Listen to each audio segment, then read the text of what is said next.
اور جو ہے غلام اور باندھے ہو تو ساتھ رہتے ہی ہیں. غلام باندھوں کے ساتھ بھی اللہ کے رسول نے بہت اچھے جو ہے اخلاق سے پیش آئے. تو اس لیے جن لوگوں نے حالات دیکھے تھے اللہ کے رسول کے وہ فوراً جو ہے ایمان لے کر جو ہے اللہ کے رسول پر آ گئے. تو جب ورقہ بن نوفل نے یہ حالات بتلائے,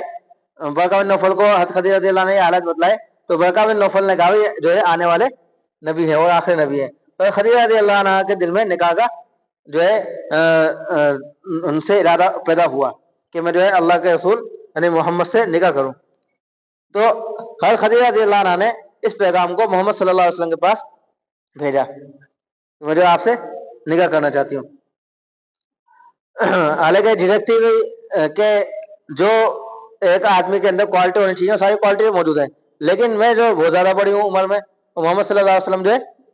چھوٹے ہیں, تو کہتا ہے ایسا تھوڑی سی جھجکتی ہے اس خالی. جب اللہ کے رسول کے پاس یہ خبر پہنچی تو اللہ کے رسول نے کہا, کیونکہ اللہ کے رسول نے خدیجہ رضی اللہ عنہ کی بہت تعریف سن رکھی تھی. حضرت خدیجہ رضی اللہ عنہ بھی بہت نیک اور پاک دامن عورت تھی, مالدار تھی وہ ایک الگ بات ہے, لیکن مالدار کے ساتھ ساتھ جو ہے بہت زیادہ نیک پاک دامن اور بہت زیادہ اچھی اخلاق والی اور آیت والی, وہ پہلے سے ساری خوبیاں ہے خدیجہ رضی اللہ عنہ کے اندر جو ایک عورت کے اندر ہونی چاہیے, اور ساری خوبیاں جو ہے خدیجہ رضی اللہ عنہ کے اندر تھی. تو اللہ کے رسول نے بھی فرمایا کہ جو نکاح کے لیے چیزیں ہونی چاہیے وہ ساری کی ساری چیزیں حضرت خدیجہ رضی اللہ عنہ کے اندر ہیں. عمر جو ہے وہ بھی کوئی معنی نہیں رکھتی, عورت اچھی ہے یا آدمی اچھا ہے تو پھر عمر کوئی زیادہ خاص معنی نہیں رکھتی. اور عرب کے اندر اس وقت بالکل بھی اس چیز کا جو ہے زیادہ رواج نہیں تھا کہ اتنی زیادہ فرق ہے, کوئی زیادہ اس کو برا نہیں سمجھا جاتا تھا. تو اللہ کے رسول نے کہا کہ اگر